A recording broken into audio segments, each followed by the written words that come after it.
ఓ కాశీ నగరా వాసుల్లారా ఈ దీనుని మరణు వినరా ఈ సాధ్వీన ధర్మపత్ని సకల సద్గుణ సంపన్నురాలు తాను మహారాణిని అన్న గర్వమే లేకుండా విశ్వాసంతో సేవలెన్నో అందిస్తది ఇతరులు బాధలు పడుతుంటే చూడలేదమ్మా చేతనైన ఉపకారాలే చేస్తది నన్నే దైవంగా నమ్ముకున్నది పడతి నామతి తప్పక ముందే మీలో ఎవరన్నా ఈ ఇల్లాలును బానిసగానే కొనరండి వేడుకలాగా మీరు చూస్తుండబోకండి వేదన తీర్చి మీరు పుణ్యమే కట్టుకోండి. పాపం బతికి చెడ్డ వాళ్ళ లెక్కున్నారు. ఆ పుణ్య దంపతుల్ని వేరు చేసిన పాపం మనకెందుకురా, పోదాం పదా.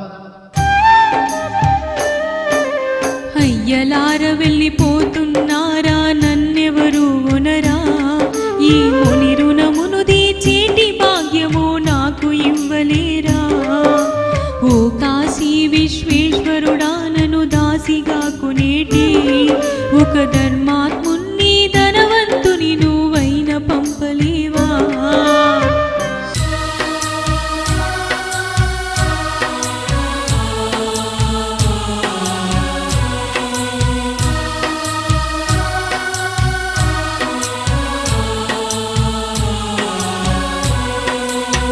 అయ్యలారా పుణ్యాత్ములారా సూర్యుడస్తామించేలోగా రుణము నేను తీర్చుకొని మాట నిలబెట్టుకోవాలి నేను కరికరించి మీలో ఎవరన్నా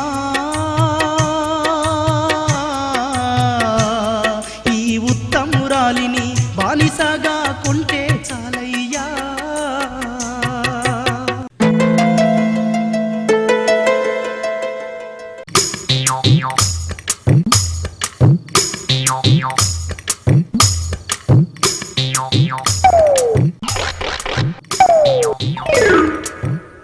ఏమిటయ్యా నీ పిచ్చి కాకపోతే కాసి ప్రేలుకు బేరులనుకున్నావా నువ్వు నాకిచ్చే ధనము ఈ జనమంతా కలిసినా గాని సరిపోదు విన్నావా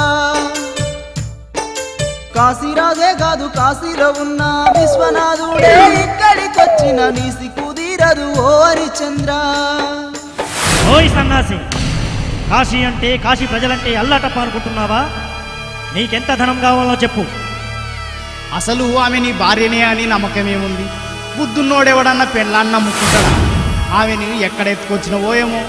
అయ్యా, మీరు అపార్థం చేసుకుంటున్నారు. నేను హరిశ్చంద్రుణ్ణి, ఈమె నా భార్య చంద్రమతి. విశ్వామిత్రుల వారికి నా అయోధ్యను దానంగా ఇచ్చి నేను ఈ పరిస్థితికొచ్చాను.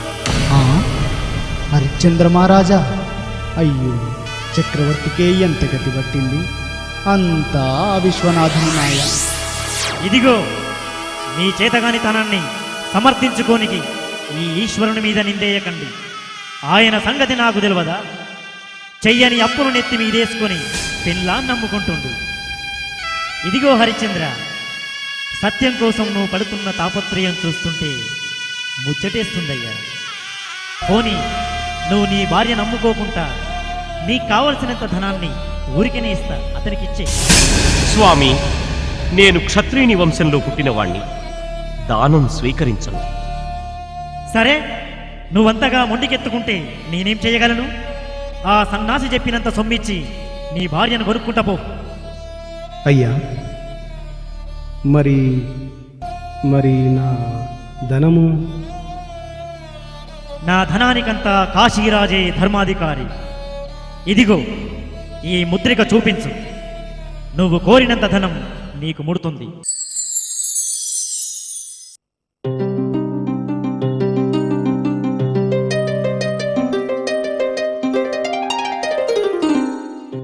ఇదిగో హరిశ్చంద్ర, ఎందుకైనా మంచిది నేను తిరిగొచ్చి ధనం ముట్టిందని చెప్పే వరకు నువ్వు ఇక్కడనే ఉండాలి సుమా.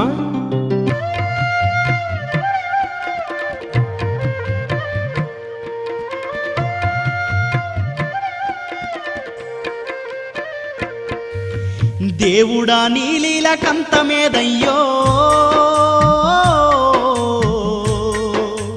జీవుడి పంతమేందయ్యో గుండెలన్నీ చెదిరిపోతున్నా గాని గుట్టుగా వేడుకలు చూస్తున్నవయ్యో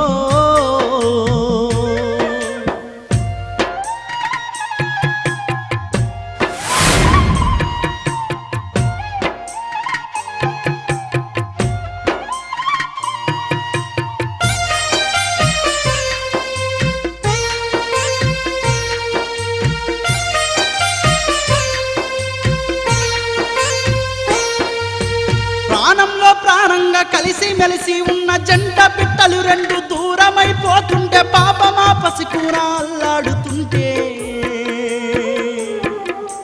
చూడలేక సృష్టి మూగబోతుంటే చూసుకుంటూ ఎట్లా ఊకున్నవయ్యో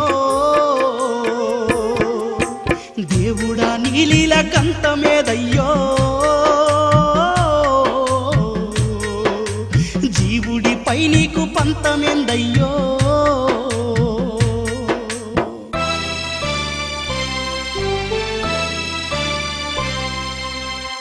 అలా చంద్రమతిని లోహితాసుని తన బంటుని వెంటబెట్టుకొని కాశీ విశ్వనాథుడు కౌశికుని రూపంలో తన ఇంటికి వెళ్ళి వాళ్ళనక్కడ వదిలేసి నిజమైన కౌశికుడు వచ్చే సమయమయ్యిందని అక్కడి నుంచి మాయమైపోయిండు. ఆ కాశీ విశ్వనాథుడు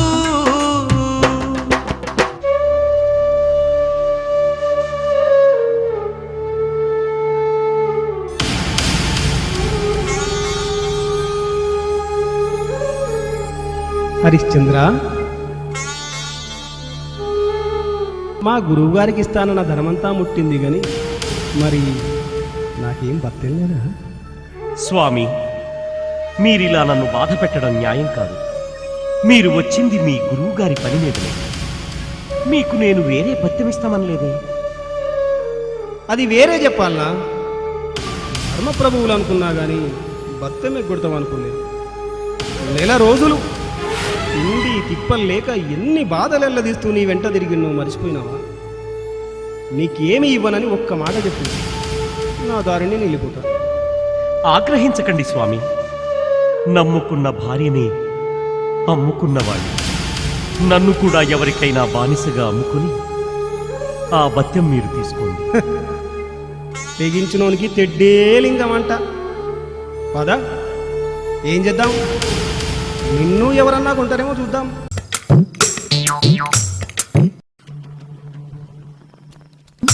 ఒరే అప్రాచ్యులారా, ఇలా ఊళ్ళోకి తగులబడ్డారు ఇందిరా, మీకు ఏమొచ్చిందిరా? పోండి పోండి.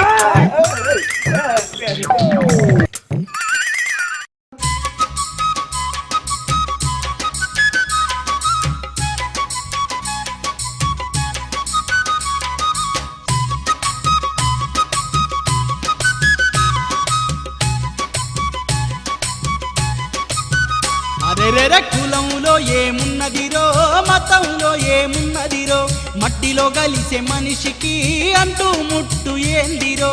కులంలో ఏమున్నదిరో, మతంలో ఏమున్నదిరో, మట్టిలో కలిసే మనిషికి అంటూ ముట్టు ఏందిరో. అరే 4 రోజుల నాటకం ఈ మనిషి జీవితం, దాని కోసం ఎందుకురో లేని పోని ఆరాటం. 4 రోజుల నాటకం ఈ మనిషి జీవితం, దాని కోసం ఎందుకు రోలేని పోని ఆరాటం.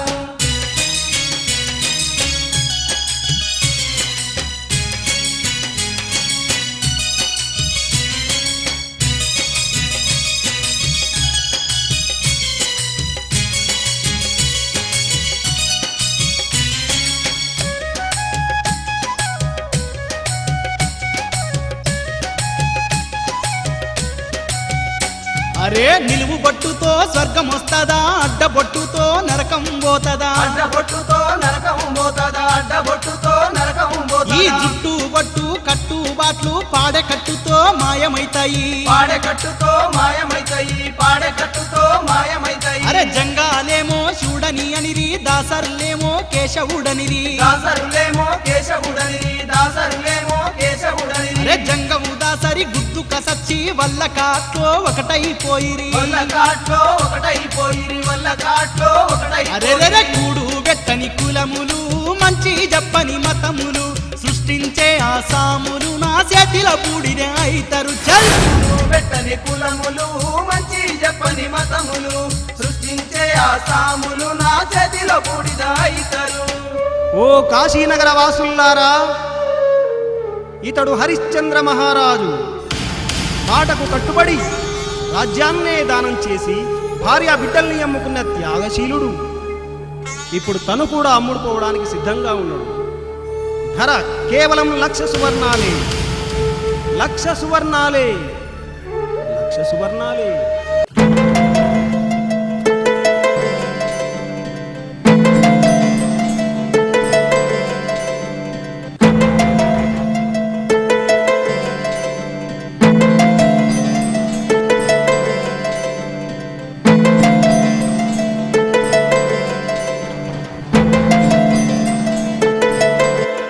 ఏయ్ చెయ్ చెయ్, ఎవరో నువ్వు? దూరంగా ఉండు.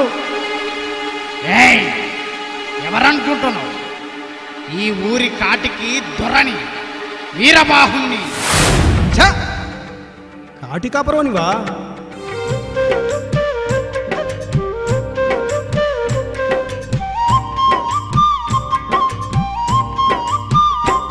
ఏయ్ కాటి కాపారంటూ కసురుకుంటావేంది? ఈ దేశపు మూల వాసిని నేను, ఈ మట్టిలోనే పుట్టిన వాడను, మాయ మర్మాలేవి తెల్వని వాడను. నమ్ముకున్నోళ్లకు ప్రాణాలైనా దారపోసే ధీరుడాను నేను, నీలాగా నలుగురిని బాధలు పెట్టాను. వారిని కోతలు బాగా కోస్తున్నావే. నేనెవరో తెలుసా? అపరబ్రహ్మ విశ్వామిత్రుని ప్రియ శిష్యుణ్ణి, నక్షత్రకేశ్వరుణ్ణి. ఏంది నక్కజిత్తులోనివా? పేరు బలే బాగుందే. నిన్ను కోసినా నన్ను కోసినా రగతమే వెళ్తుంది కదా. మరి నేనంటే అంత ఈ కారం ఎందుకో? అది నీ కర్మరా. అయినా విధవది నీతో బాధనేంది, నా కర్మ కాకపోతే? ఏందయ్యో పెద్ద మనిషి, బానిస నమ్ముతున్నావు కదా, కొననీకొస్తే తెగ వాగుతున్నవేంది? ఏంటి నువ్వు మహారాజును కొంటావులే? ఒరే చండాల, పాపం కలుగుతుందిరా, కళ్ళు పోతాయిరా. ఏ పోతే పోని, నీలాంటి దరిద్రం ముఖాన్ని చూసే కర్మనన్నా తప్పుద్ది. ఇంతకీ నీ హరిశ్చంద్రుని ఎంత కమ్ముతున్నావో చెప్పు. 1,00,000 వరహాలు కావాలి, కొంటావా?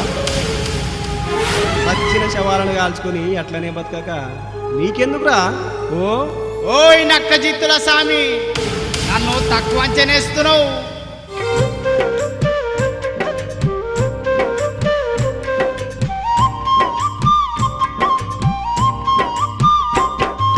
మీరు చేసిన ద్రోహం వల్లే మా గడ్డపై మేము బానిసలైనం. వేల ఏళ్ళు ఈ దేశాన్ని పాలించిన గరికాతను నిర్మించినోళ్ళం. అమ్మ దేవతల్ని గొలిచిన వాళ్ళం, శివుని భక్తిలో మునిగిన వాళ్ళం. శత్రువులైనా మా గడప దొక్కితే చేరదీసి ప్రేమ పంచిన వాళ్ళం. నమ్మినోళ్ళు మోసము చేసిన నవ్వుకుంటా బాధ దిగముంగినోళ్ళం. మానవత్వానికి నిలువుటద్దాలం.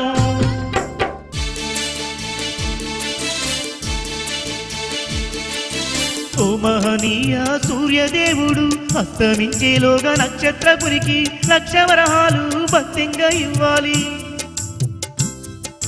మహారాజునైనా బానిసలాగా మీరు గోరిన సేవలందిస్తాను, నన్ను కొనుక్కొని ఆదుకోవాలి.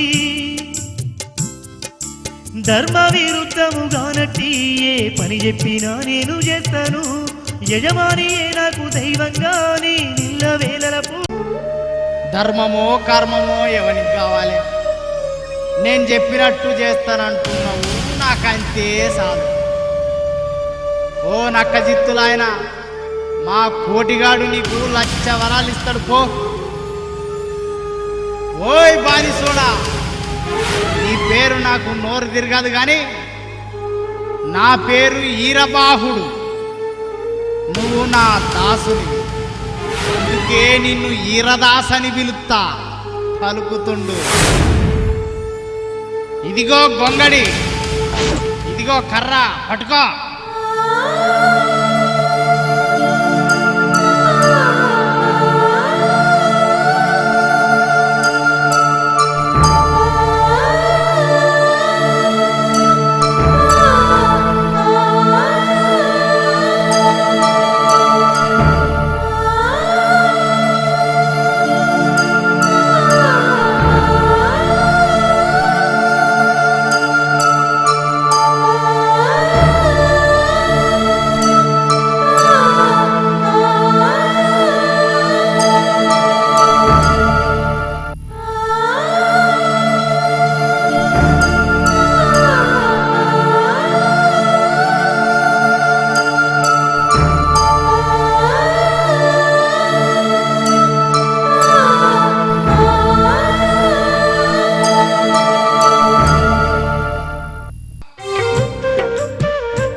వీరదాసుడా ఇప్పుడే పోయి కాటికి నువ్వు కావలిగాయి. సచ్చిన శవము కాటికి వస్తే కాటి సుంకము నువ్వు అడగాలి. ఒక్క మాడ ఒక్క పాత ఇద్దెడు బియ్యం ఇస్తేనే గాని పీనుగక్కాడా దించనీయనని నిప్పు పెట్టనని నువ్వు చెప్పాలి. రాజు నన్న మాట నువ్వు మరవాలి, జాలి గుణము నువ్వు ఇడిసి పెట్టాలి. గిద్దెడు బియ్యం నువ్వుంచుకొని పాడపాట నాకు పంపియాలి. బుద్ధిగా నీ పని నువ్వు చెయ్యాలి. సాహో ఎలిక, మీరు చెప్పినట్టే చేస్తాను.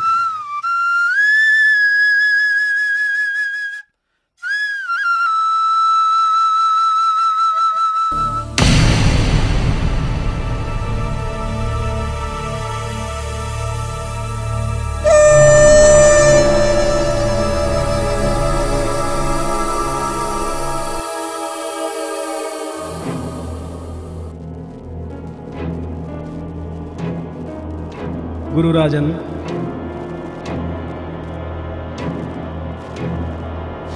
మీరేమన్నా చెప్పండి. చక్రవర్తిలా ఉన్న హరిశ్చంద్రుణ్ణి శవాలను కాల్చుకునే స్థాయికి దిగజార్చాను. ఈ పాపం పోవడానికి ఎన్ని పుణ్యగంగలలో మునగాలో. ఇంతవరకు ఆ పుణ్య దంపతుల్ని పీడించిన పాపం నన్ను, పీడింపజేసిన పాపం మిమ్మల్ని కాల్చివేయకముందే ఇకనన్నా మీ ప్రయత్నాలు మానుకుంటే మంచిది. గురురాజన్, హరిశ్చంద్రుణ్ణి మీరు గెలవలేరు. నక్షత్రక, ఏమిటా పొగరు? అప్పుడే ఏమైంది? ముందుంది ముసుర్ల పండగ. ఈ విశ్వామిత్రుడు సృష్టించే కష్టాలు గాంచుట ఈ నరమానవులకెవ్వరికీ సాధ్యంగా. అబ్బబ్బబ్బబ్బా, కష్ట మీ మొండి పట్టు మీరు ఇడివరు. ఏం చేస్తాం, ఎవరి కర్మ వారిది.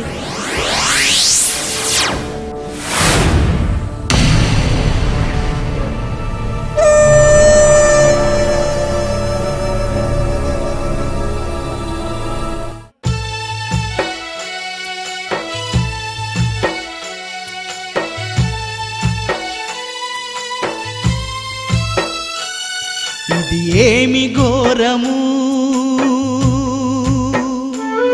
ఇది ఎవడి నేరము, ఇంతటి ఘోరానికి ఎవడు కారణం, ఇంతటి ఘోరానికి ఎవడు కారణం, ఇది ఏమి ఘోరము, ఇది ఎవడి నేరము.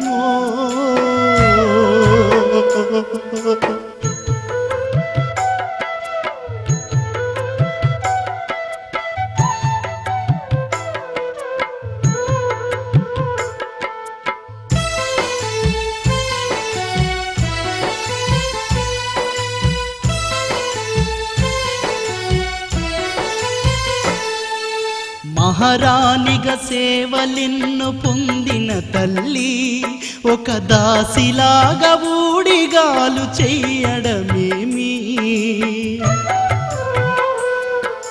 దోసిలితో రత్నరాసులెన్నో పంచి నేడు పట్టెడు మెతుకులకు చెయ్యి చాపడమేమి లేత చేతులన్నీ బొబ్బలెక్కగా పాపం పసి బాలుడు తల్లడిల్లెనా ఏమి ఘోరము ఇది ఎవడి నేరము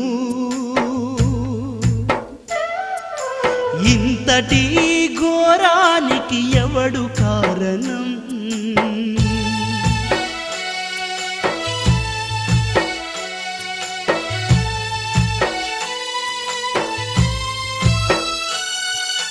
అయోధ్యను ఏలిన ఆ హరిశ్చంద్రుడే కాలము కాటుకు కాటి కాపరాయనా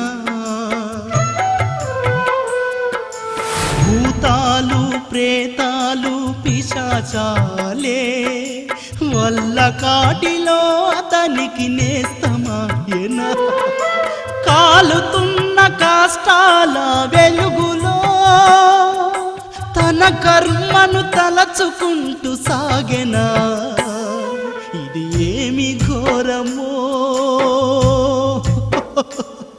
ఇది ఎవడి నేరమో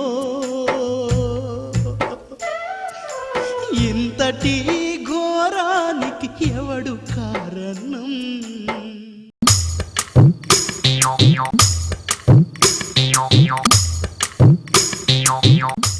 ఓరి వెదవల్లారా కుండెడంత మెక్కి కూర్చొని ఆడుకుంటుండ్రా మీకు రేపటి సంగతి ఏమైనా తెలుసా ఎందుకు తెలియదమ్మా రేపు మీ తద్దినం కదా ఓరి వెదవా మీకెన్నిసార్లు చెప్పాలరా రేపు మా అమ్మమ్మ తద్దినం మీరిప్పుడే అడవికి పోయి గరకపోసలు పత్తి ఆకులు ఫలాలు తీసుకురండి పోండ్రి ఆ లోహిదాసుడు ఏం చేస్తుండు పాపం వాడికి జ్వరంగా ఉందమ్మగారు పడుకున్నాడు ఏమిటి పడుకున్నాడా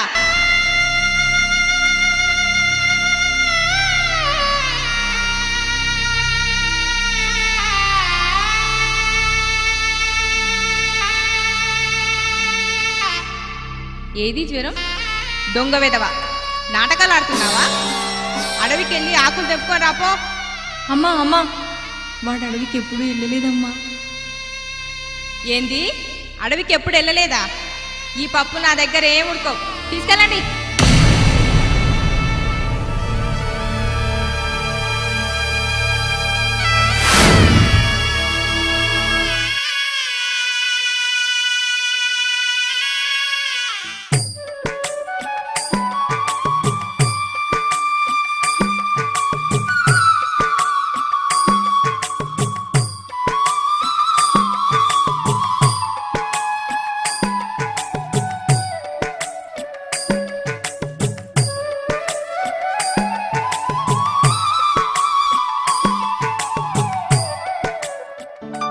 లోహితాస్య, పాపం జ్వరంతో ఉన్నావు కదా, నువ్వు ఇక్కడనే కూర్చో, మేమెళ్ళి అన్నీ కోసుకొస్తాం. లేదు లేదు, అమ్మగారు నన్ను కూడా కుయ్యమన్నారు. నేను కుయ్యకుండా ఊరికే కూర్చున్నానని అమ్మగారికి తెలిస్తే మిమ్మల్ని అన్యాయంగా తిట్టిపోస్తారు. అందుకే నేను కోస్తాను, నాకేం పర్వాలేదు.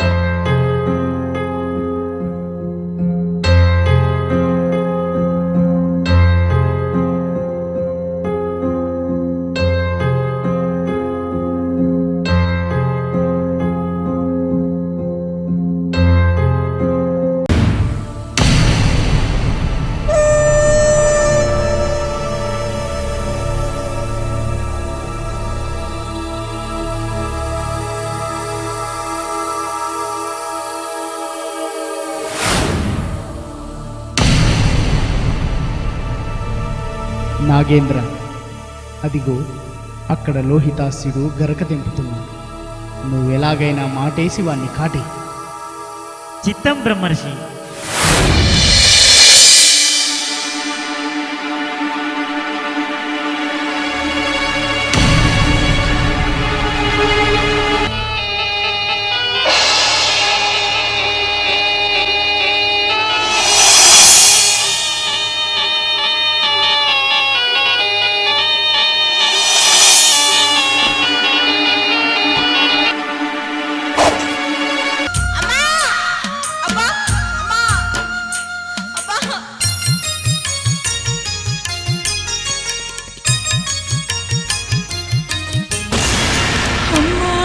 నువ్వెక్కడున్నవే నేను అడవిలో అన్యాయమైతినే ఏ పాపము తెలవనోడినే పాము కాటుకు బలి అయిపోతినే పోట్లు మంటల్లేసే ఓయమ్మా పోట్లు మంటల్లేసే ఓయమ్మా నా పానం పోతుందేమో నాయమ్మా ఓయమ్మా ఓ నాయమ్మా అమ్మా నువ్వెక్కడున్నవే నేను అడవిలో అన్యాయమైతినే ఏ పాపము తెలవనోడినే పాము కాటుకు బలి అయిపోతినే అమ్మా అమ్మా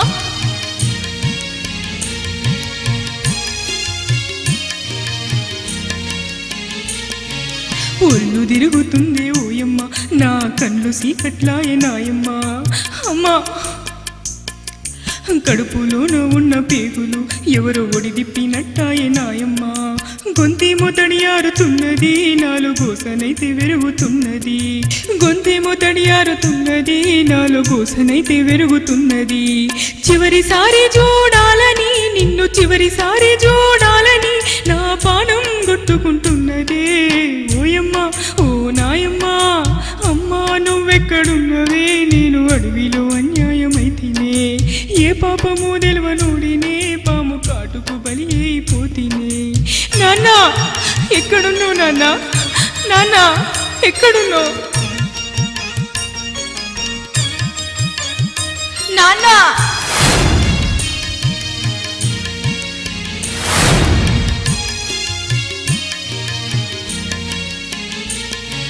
నాన్న నువ్వెక్కడున్నావు ఎన్ని బాధలెల్లదీస్తున్నావో నాన్న ఎక్కడున్నావు నాన్న అమ్మ తాన నిమ్మలంగని నేనున్నానంటూ అనుకుంటివో నట్టడివిలో నా జీవితం రాలిపోయే ఆకులాగున్నది నువ్వంచే చల్లని ప్రేమకు నువ్వంచే చల్లని ప్రేమకు నేను దూరమైపోతున్న దీవించు నాన్న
నలుగురు బంట్లు బాలుణ్ణి ఎంత కదిపినా లోహితాస్యుడు కదలకుండా ఉండిపోయేనా బాలుని పానం గాలిలో గలిసిందని బాబురుమంటూ నలుగురు తల్లడిల్లెగా బాబురుమంటూ నలుగురు తల్లడిల్లెరా